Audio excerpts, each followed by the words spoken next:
A cloak of invisibility envelops the 2018 Kia Niro Plug-in Hybrid everywhere it roams in Los Angeles. In Southern California's major cities, plug-ins and electric vehicles line the driveways and clog the freeways like nowhere else in the United States.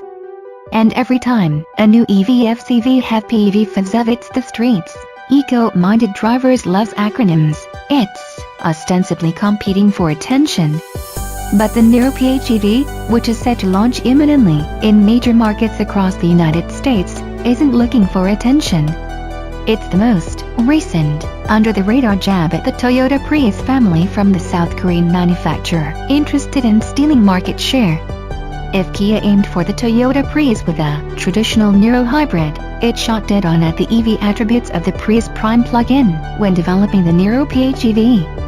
Like the Prius Prime, the Niro PHEV has an all-electric range of 26 miles. Its 3.3 kWh onboard charger is exactly the same strength as a Toyota's. And both plug-ins take about 3 hours to fully charge on a level 2, 240V charger. Plug it into a grounded household outlet for an overnight recharge. Those are hardly class-leading numbers, but theoretically enough to satisfy the demands of around-town driving. The similarly priced Chevrolet Volt offers twice the electric range, as does the larger Honda Clarity plug-in hybrid.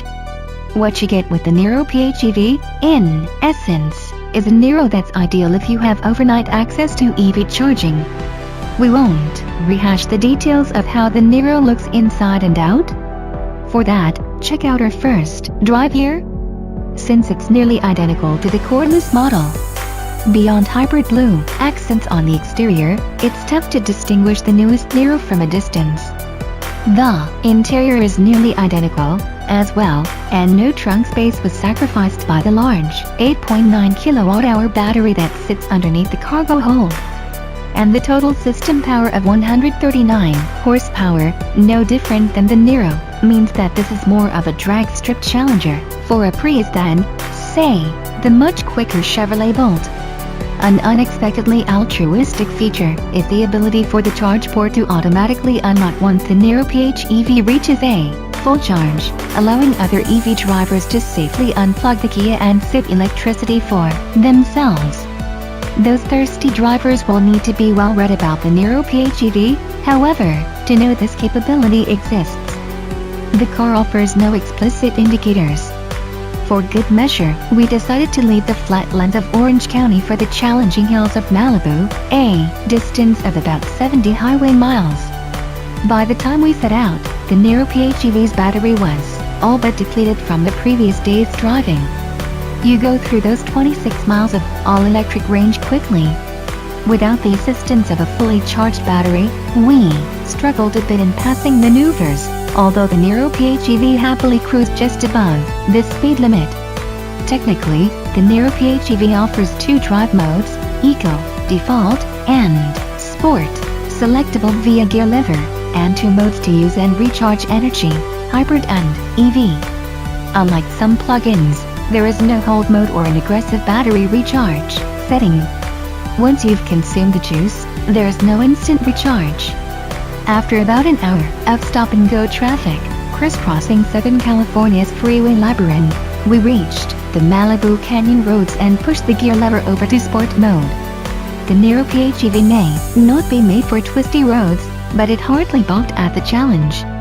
Making the steep 2,000-foot ascent to the top of the road heavily drained the electric reserve power, but a light touch and surprisingly heavy regenerative braking returned 5 miles of all-electric range at the bottom of the hill. Body roll was minimal, and the eco-friendly Michelins didn't squeal as much as expected, based on experiences with similarly equipped vehicles. We're trying to change the perceptions of plug-ins in general, Niro product manager Garrett Ono told us. Niro was built to be a dedicated, electrified platform. On Ono's wish list for future Niro variants, higher ground clearance, a sportier version, and greater utility. At 6.3 inches off the ground, the Niro PHEV doesn't qualify as an SUV by CAFE standards.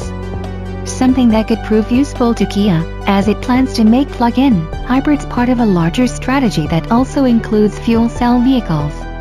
At the end of the day of driving, all of these characteristics made sense for the understated, confident Niro PHEV. Without substantially more electric range than the competition, it may not advance the game for plug-in hybrids, but it does sweeten the deal for the likable Niro. Factor in local rebates, credits, and incentives, and it could make even more sense than the Niro that can't be plugged in. You won't be competing for attention, just charger access, and even then only occasionally.